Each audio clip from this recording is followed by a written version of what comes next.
Hello dear student, आप सबका बहुत बहुत स्वागत है क्लास 11 के इस लेटेस्ट वीडियो में। तो दोस्तों, आज की जो वीडियो है, आज की वीडियो में क्लास 12 केमिस्ट्री में D and F block element में, ठीक है, D and F block element में आज की वीडियो में हम पढ़ेंगे संक्रमण तत्वों के गुण, है ना, संक्रमण तत्वों के गुण। और इसमें कुछ हम क्या होता वाले क्वेश्चंस कवर करने वाले हैं मेरे स्टूडेंट। जैसे संक्रमण तत्व परिवर्ती ऑक्सीकरण अवस्था प्रदर्शित करते हैं, क्यों, है ना। जैसे आपका जो संक्रमण तत्व है कम क्रियाशील होता है, क्यों, है ना। ये क्वेश्चन आपके जो क्या होता वाले क्वेश्चन है ये इंपॉर्टेंट है और आपके लिए बता दे रहा हूं मेरे भाई, इस यूनिट में से क्या होता वाले जो क्वेश्चन है इनका क्रेज ज्यादा है, ठीक है।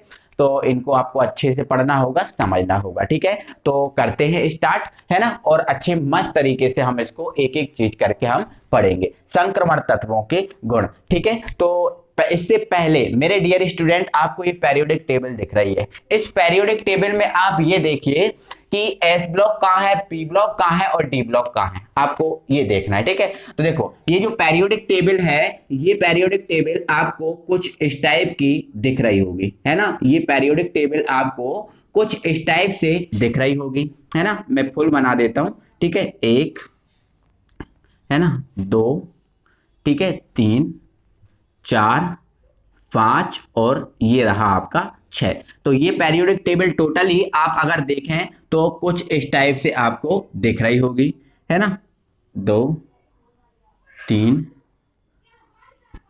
और ये 4, इस टाइप की पेरियोडिक टेबल दिख रही होगी मेरे स्टूडेंट, ठीक है। जिसमें आपका जो ये आपका वर्ग नंबर 1 है और ये आपका वर्ग नंबर 2 है। तो टोटल आपका जो वर्ग 1 और वर्ग 2 है ये आपका एस ब्लॉक एलिमेंट है। कौन सा ब्लॉक एलिमेंट है? एस ब्लॉक, है ना। और यहां से आपका वर्ग 13 है, 14, 15, 16, 17 और ये आपका 18 है ना। तो वर्ग 13 से लेकर मेरे भाई जो 18 है ये आपका फी ब्लॉक एलिमेंट है। कौन सा एलिमेंट है?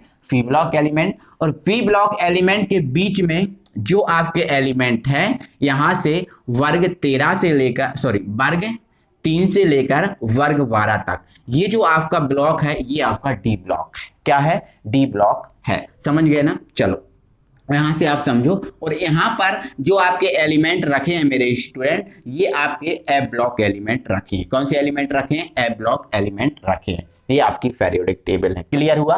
तो दोस्तों, पेरियोडिक टेबल जो है इसमें हमारा जो संक्रमण तत्वों के गुण है ना, इसमें हमारा पहला आपका जो गुण है वो है आपका धात्विक गुण। कौन सा गुण?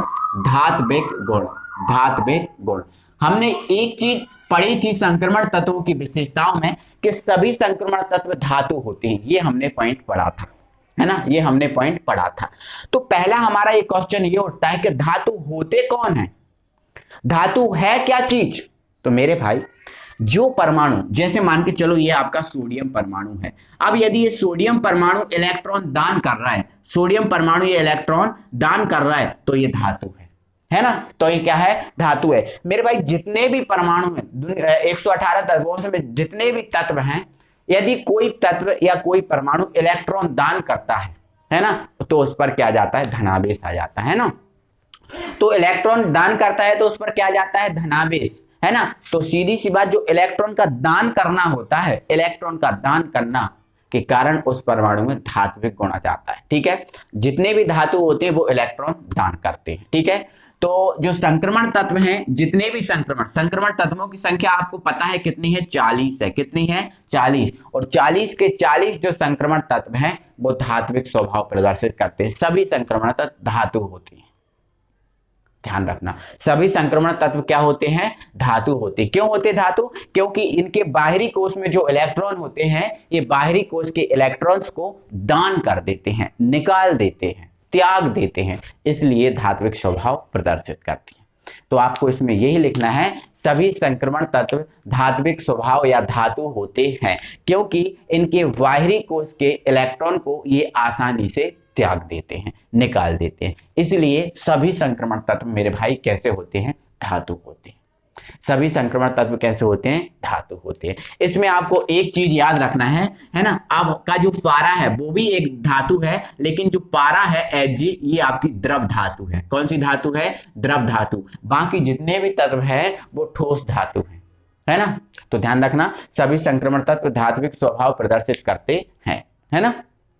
क्योंकि इनके बाहरी कोश में जो इलेक्ट्रॉन होते हैं उसे दान कर देते हैं। ठीक है, तो ये हमारा जो संक्रमण तत्वों के गुणों में आपका पहला पॉइंट कवर हो चुका है। ठीक है, अब हमारा अगला पॉइंट आया, पॉइंट नंबर 2, जो है आपका परमाणविक त्रिज्या। आप अपनी कॉपी में हेडिंग डाल लीजिए परमाणविक त्रिज्या, परमाणविक परमाणविक त्रिज्या, परमाणविक त्रिज्या।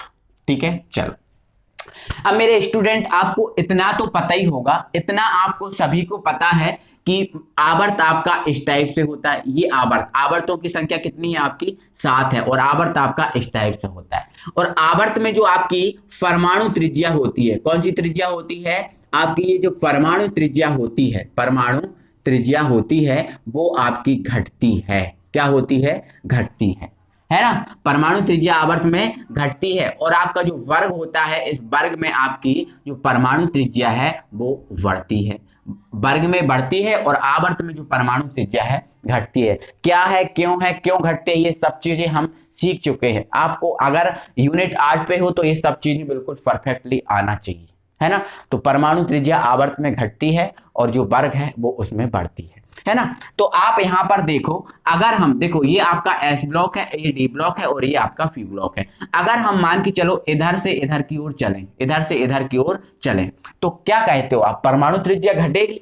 बिल्कुल घटेगी, क्योंकि मेरे भाई जब इधर से इधर की ओर जाएंगे तो हमें आवर्त मिलेगा। क्या होगा, आवर्त, और आवर्त में परमाणु त्रिज्या घटती है, तो परमाणु त्रिज्या आवर्त में घटेगी।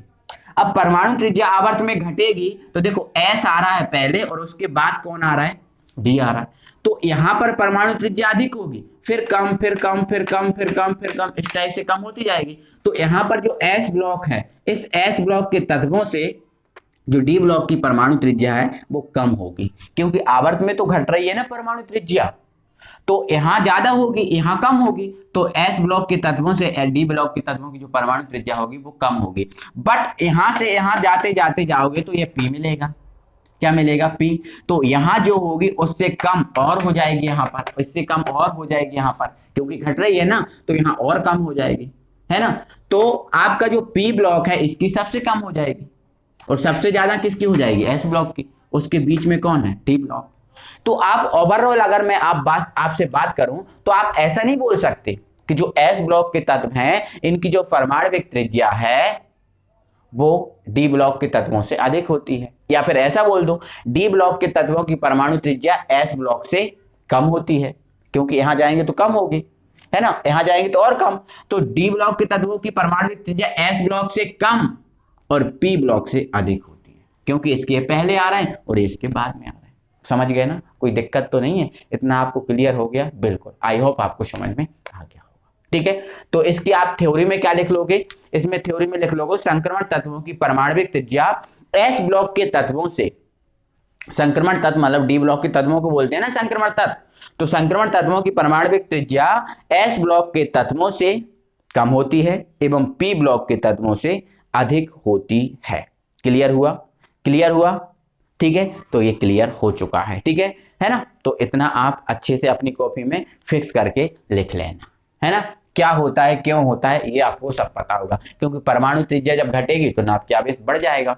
जब परमाणु त्रिज्या यहां पर घट रही है तो नाभिकीय आवेश बढ़ जाएगा, क्योंकि जहां परमाणु त्रिज्या घटती है वहां नाभिकीय आवेश बढ़ता है, और जहां परमाणु त्रिज्या बढ़ती है वहां नाभिकीय आवेश घटता है। ये तो आप चीजें पता ही है। ठीक है, तो ये आप परमाणु त्रिज्या वाला सेकंड पॉइंट है ना, इसको आप अच्छे से कवर कर लेना, समझ के लिख लेना। ठीक है, चलो नेक्स्ट हमारा जो पॉइंट है वो है आपका आयनन विभव। क्या है, आयनन विभव। तो थर्ड पॉइंट आप अपनी कॉपी में डाल देंगे आयनन विभव, आयनन विभव, आयनन विभव। अपनी कॉपी में अच्छे से समझे, है ना, आयनन विभव समझेंगे। चलो आयनन विभव। अब आयनन विभव, आयनन विभव किसके ऊपर डिपेंड होता है, नाभिकीय आवेश पर। किसके ऊपर होता है डिपेंड, नाभिकीय आवेश। जहां नाभिकीय आवेश बढ़ेगा वहां आयनन विभव बढ़ेगा, है ना। आयनन विभव होता क्या है, किसी परमाणु के बाहरी कोश से एक इलेक्ट्रॉन बाहर निकालने के लिए जितनी ऊर्जा की आवश्यकता होती है वह कहलाती है आपकी आयनन ऊर्जा या आयनन विभव। अब यदि नाभिकीय आवेश ज्यादा है तो बाहरी इलेक्ट्रॉन को निकालने के लिए ज्यादा ऊर्जा की आवश्यकता, तो आयनन ऊर्जा ज्यादा या आयनन विभव ज्यादा। और नाभिकीय आवेश कम है तो बाहरी इलेक्ट्रॉन को निकालने के लिए कम ऊर्जा की आवश्यकता, तो आयनन विभव कम, आयनन ऊर्जा कम। समझ गए ना? ठीक है, तो परमाणु त्रिज्या तो घटती है, बट आपका जो आयनन ऊर्जा होती है, कौन सी ऊर्जा? आयनन ऊर्जा, आयनन ऊर्जा या फिर आयनन विभव, वो आपका आवर्त में बढ़ता है। ठीक है, और आवर्त में जो चीज बढ़ती है वो चीज वर्ग में घटती है ना? तो आयनन ऊर्जा यहां से यहां की ओर जाओगे तो बढ़ेगी, तो यहां से यहां की ओर जाओगे तो बढ़ेगी, तो इसकी कम, उससे ज्यादा इसकी, और उससे ज्यादा इसकी। बढ़ रही है ना, आवर्त में बढ़ती है ना, तो यहां कम होगी, फिर उससे ज्यादा ऐसे टाइप से बढ़ती जाएगी। तो डी ब्लॉक की आयनन ऊर्जा होगी अधिक, किससे? एस ब्लॉक से। जबकि पी ब्लॉक से क्या होगी? कम होगी, क्योंकि यहां बढ़ रही है ना, तो यहां और ज्यादा हो जाएगी। होगी कि नहीं? बोलो, होगी? बिल्कुल, है ना? तो आपको इसमें यही लिखना है, आपको इसमें यही लिखना है कि डी ब्लॉक के तत्वों की आयनन ऊर्जा या आयनन विभव, आयनन ऊर्जा या आयनन विभव एस ब्लॉक के तत्वों से अधिक, एस ब्लॉक के तत्वों से अधिक एवं पी ब्लॉक के तत्वों से कम होती है ना? क्यों होती है? क्योंकि नाभ की आवेश आवर्त में बढ़ता है और परमाणु त्रिज्या घटती है। ये कारण हो गया, कारण लिखने की जरूरत नहीं है बाकी आप तो यही लिखना है ना कि डी ब्लॉक के तत्वों की परमाणु त्रिज्या एस ब्लॉक के तत्वों से अधिक, सॉरी आयनन ऊर्जा डी ब्लॉक के तत्वों की आयनन ऊर्जा एस ब्लॉक के तत्वों से अधिक एवं पी ब्लॉक के तत्वों से कम, क्योंकि यहां बढ़ती है तो बढ़ेगी तो ये ज्यादा आएगी, लेकिन यहां और ज्यादा तो फिर ये कम हो जाएगी। समझ रहे हैं? ठीक है, चलो, तो हमारे ये 3 पॉइंट हो चुके हैं, 3 पॉइंट हमारे कवर हो चुके हैं, और अगला हमारा जो पॉइंट है उस अगले पॉइंट पे हम बात करेंगे, और ये अगला पॉइंट है जो है ना हमारा इंपॉर्टेंट पॉइंट है मेरे भाई। जो अगला पॉइंट है हमारा है वो क्रियाशीलता है। क्या है? क्रियाशीलता। व्हाट, ये जो क्वेश्चन है एग्जाम में ऐसा आ सकता है, संक्रमण तत्व कम क्रियाशील होते हैं। क्यों? क्योंकि हमें पता है संक्रमण तत्वों की क्रियाशीलता कम होती है, लेकिन कम क्यों होती है ये आपको पता होना चाहिए। तो ये क्वेश्चन पूछ सकता है, संक्रमण तत्व कम क्रियाशील होते हैं क्यों? ये इस टाइप से क्वेश्चन बन सकता है। तो मेरे भाई जो संक्रमण तत्व होते हैं वो कम क्रियाशील होते हैं, कम क्रियाशील होते हैं। ठीक है, इसके निम्न कारण हैं।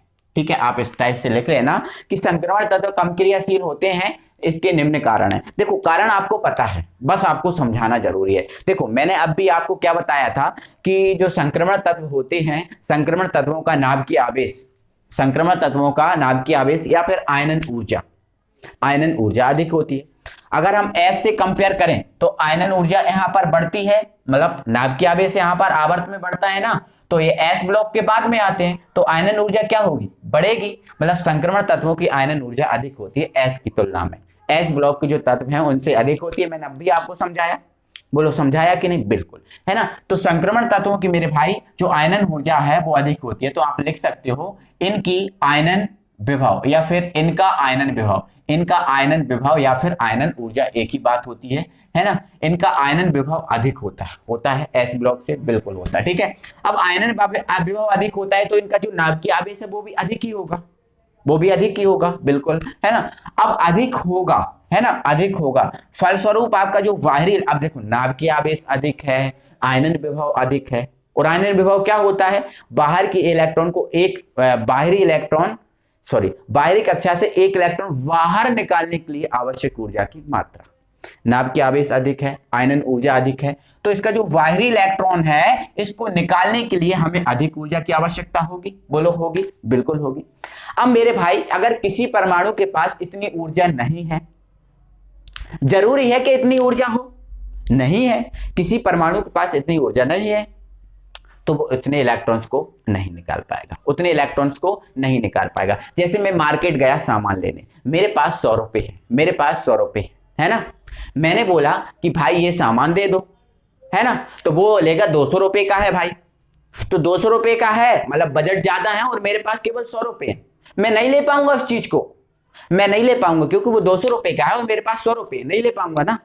तो इसी टाइप से मेरे भाई इनकी आयनन ऊर्जा ज्यादा होती है, इलेक्ट्रॉन को बाहर निकालने के लिए ज्यादा ऊर्जा की आवश्यकता होती है। अगर किसी परमाणु के पास इतनी ऊर्जा नहीं होगी तो वो इलेक्ट्रॉन्स को बाहर नहीं निकाल पाएगा, और जब इलेक्ट्रॉन को बाहर नहीं निकाल पाएगा मतलब वो उससे क्रिया नहीं कर पाएगा। क्योंकि बिना इलेक्ट्रॉन की शेयरिंग के कोई क्रिया नहीं करता। अगर दो परमाणु आपस में क्रिया कर रहे हैं तो वो इलेक्ट्रॉन की शेयरिंग उनमें जरूरी है। इलेक्ट्रॉन की शेयरिंग क्या है? जरूरी। तो इतनी ऊर्जा नहीं होगी, इलेक्ट्रॉन को बाहर नहीं निकाल पाएगा, इलेक्ट्रॉन को बाहर नहीं निकाल पाएगा तो उनकी क्रियाशीलता, वो क्रिया नहीं करेंगे तो वो क्रियाशीलता क्या हो जाएगी? कम हो जाएगी। समझ रहे हो कि नहीं? तो पहला कारण आपका ये हो गया, है ना। दूसरा कारण हमने अब भी देखा था, इनकी परमाणु त्रिज्या कम होती है। एस से जब इधर जाते हैं, एस से जब डी पी की ओर जाते हैं तो परमाणु त्रिज्या आवर्त में क्या होती है? घटती है। तो एस की ज्यादा है, उससे कम होगी क्या? डी की। तो ओवरऑल बात कहें तो इनकी परमाणु त्रिज्या क्या होती है? कम होती है। अब परमाणु त्रिज्या कम तो नाभ की आवेश क्या हो गया? ज्यादा। वही वाली बात आ गई ना, नाभ की आवेश ज्यादा, बाहर का इलेक्ट्रॉन आसानी से नहीं निकलेगा। आसानी से नहीं निकलेगा तो किसी से क्रिया नहीं होगी, और किसी से क्रिया नहीं होगी तो ये कम क्रियाशील होंगे। समझ रहे हो कि नहीं? तो ये है मेरे भाई कारण, ये कम क्रियाशील होते हैं। इसके सिर्फ दो ही कारण हैं, और भी कारण बना सकते हैं बट दो ये आपके इंपॉर्टेंट कारण हैं। आयनन ऊर्जा अधिक, नाभ की आवेश अधिक। अनाभ की अधिक तो इलेक्ट्रॉन बाहर आसानी से नहीं निकलेगा, आसानी से नहीं निकलेगा, किसी से क्रिया नहीं करेंगे। तो ये दो कारण हैं। तो आप इसमें लिख लेना, संक्रमण तत्व कम क्रियाशील होते हैं, इसके निम्न कारण है, और दो कारण आप दे देना। क्वेश्चन आपको बता ही दिया किस टाइप से क्वेश्चन इसका बन सकता है, आ सकता है। ठीक है, तो आई होप आपको समझ में आ गया होगा। आगे बढ़ते हैं। अगला पॉइंट मेरे भाई है हमारा ऑक्सीकरण अवस्था। ऑक्सीकरण अवस्था, बट हमने ये चीज सीख के रखी है कि जो संक्रमण तत्व है, ये टोटल संक्रमण तत्व परिवर्ती ऑक्सीकरण अवस्था प्रदर्शित करते हैं। परिवर्तित, इनकी ऑक्सीकरण अवस्था हमेशा परिवर्तित होती रहती है। ऐसा क्यों? ऐसा क्या है? वो हमें समझना है। तो इसका मेरे भाई जो क्वेश्चन है वो बन सकता है, संक्रमण तत्व परिवर्ती ऑक्सीकरण अवस्था प्रदर्शित करते हैं क्यों? जो संक्रमण तत्व होते हैं ये क्यों करते हैं परिवर्ती ऑक्सीकरण अवस्था प्रदर्शित? ये हमसे पूछ सकता है, ये कारण हमसे पूछ सकता है। समझ रहे हो ना? तो मैंने मेरे भाई यहाँ पर ये कुछ तत्वों का इलेक्ट्रॉनिक विन्यास लिखा है, और हमें पता है मेरे भाई जो संक्रमण तत्व है इनका सामान्य इलेक्ट्रॉनिक विन्यास होता है n-1 d 1 से 10, और आपका जो ns होता है 1 से 2। ये इनका सामान्य इलेक्ट्रॉनिक विन्यास है। मैंने आपको पहले ही बता दिया था। ये सामान्य इलेक्ट्रॉनिक विन्यास इस टाइप से क्यों होता है? क्योंकि आपका जो डी होता है, जो आपका डी होता है, जो एक पहले भराता है, जो डी है भराना चाहिए यहाँ, बट एक पहले भराता है। तो अगर टोटल संख्या n है, एक पहले भराएगा तो टोटल में से एक कम करेंगे तो n-1 होगा, इसलिए ये n-1 d1 से 10 एक पहले भराता है, ये इसलिए ऐसा है। समझ रहे हो ना? चलो अब समझो, मैंने यहाँ पर कुछ तत्वों के इलेक्ट्रॉनिक विन्यास लिख दिए हैं, जिसमें से मैंने पहला लिखा है स्कैंडियम, जिसका परमाणु क्रमांक होता है 21। ठीक है, ये इसका इलेक्ट्रॉनिक विन्यास। हम इसमें देख रहे हैं ये फुल है, ये फुल है, ये भी फुल भरा, ये भी फुल भरा, ये भी फुल भरा, बट ये फुल नहीं भरा। क्यों? क्योंकि डी में कितने इलेक्ट्रॉन होते हैं? 10। डी में इलेक्ट्रॉन कितने होते हैं? 10, बट इस डी में एक ही इलेक्ट्रॉन है। कक्षक कितने होते हैं डी में? 5, 1 2 3 4 5, एक ही इलेक्ट्रॉन है। इस टाइप से एक भरा होगा। समझ रहे हैं ना? अब एक भरा है, इसमें कितने इलेक्ट्रॉन है? इसमें कितने हैं? डी में कितने हैं? 2 इलेक्ट्रॉन। देखो डी में कितने हैं? 2 इलेक्ट्रॉन। तो आपका ये भी फुल नहीं भरा, तो यहाँ पर जो डी है इसमें कितने इलेक्ट्रॉन होंगे? 2 होंगे, है ना। 1 2 3 4 5, इसमें कितने इलेक्ट्रॉन है? 2। ठीक है, ये तो फुल भरा है, इसकी तो बात ही नहीं। जो फुल भरे हैं उससे मतलब नहीं है, जो आधे भरे हैं उनसे मतलब है ना। और डी ब्लॉक पे बात कर रहे हैं, डी ब्लॉक की ऑक्सीकरण अवस्था प्रदर्शित कर रहे हैं। तो देखो यहाँ पर डी में 1 है, यहाँ पर डी में कितने हैं? 2, और इसका परमाणु क्रमांक कितना है? 26। तो इसका इलेक्ट्रॉनिक विन्यास करेंगे 1s2 2s2 2p6 3s2 3p6 3d। अब इसमें 6 आएंगे, कितने आएंगे? 6, और ये 4s2। ये इसका इलेक्ट्रॉनिक टोटल आप काउंट कर लो, 26 आ गए, है ना। अब देखो डी एक पहले भरा रहा है, इसमें एक पहले, जो डी है ना यहाँ एस की जगह पे भराना चाहिए, बट एक पहले भरा रहा ना, इसलिए n-1 है। इसमें भी एक पहले भरा रहा है और इसमें भी एक पहले भरा रहा है। ठीक है, अब इस डी में कितने इलेक्ट्रॉन है? 6 इलेक्ट्रॉन है। कितने हैं इलेक्ट्रॉन? 6। अभी मैं देखो इसको समझा रहा हूँ, टोटली समझ जाओगे आप, टेंशन मत लो, बट यहाँ पर मैंने इलेक्ट्रॉनिक विन्यास इसलिए रखा ताकि आप बेटर तरीके से समझ पाओ। 6 इलेक्ट्रॉन है, भरो 1 2 3 4 5, और ये आपका 6 है ना। तो अगर टोटली बात करें तो अयुग्मित इलेक्ट्रॉन इसमें भी, अयुग्मित कौन होता है, जो सिंगल इलेक्ट्रॉन होता है वो अयुग्मित, और जो डबल इलेक्ट्रॉन होता है वो होता है युग्मित।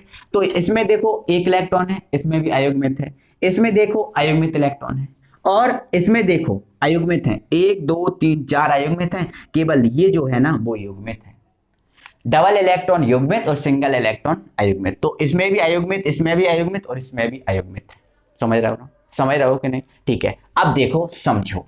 तो मेरा कहने का मतलब मेरे भाई ये है कि जो संक्रमण तत्व होते हैं, डी ब्लॉक के तत्व होते हैं, उनका जो एन, देखो NH तो फुल भरा है, NH 1 से 2 होता है, 2 इलेक्ट्रॉन होते हैं, तो देखो NH इसका फुल भरा है, इसका भी भरा है, इसका भी फुल भरा है, इसके भी फुल भरा है, केवल डी की बात आ रही है, केवल किसकी बात आ रही है, डी की, है ना। और कई जगह आपका NH भी आ जाता है, ऐसा नहीं है, कई जगह ऐसी कंडीशन बन जाती है कि NH भी आ जाता है, NH भी फुल नहीं भरा होता है कई जगह। कैसे, जैसे मैं अगर कॉपर की बात कर दूं, कॉपर का परमाणु क्रमांक होता है 29, ठीक है, इसका इलेक्ट्रॉनिक विन्यास होता है 1s2 2s2 2p6 3s2 3p6, है ना, 3p6 है ना, और 3d9 और आपका जो है ना 4s1, नो 3d10 और 4s आपका 1, 4s1। तो यहां पर s की बात आ गई, देखो ये आप फुल भरा है, s पे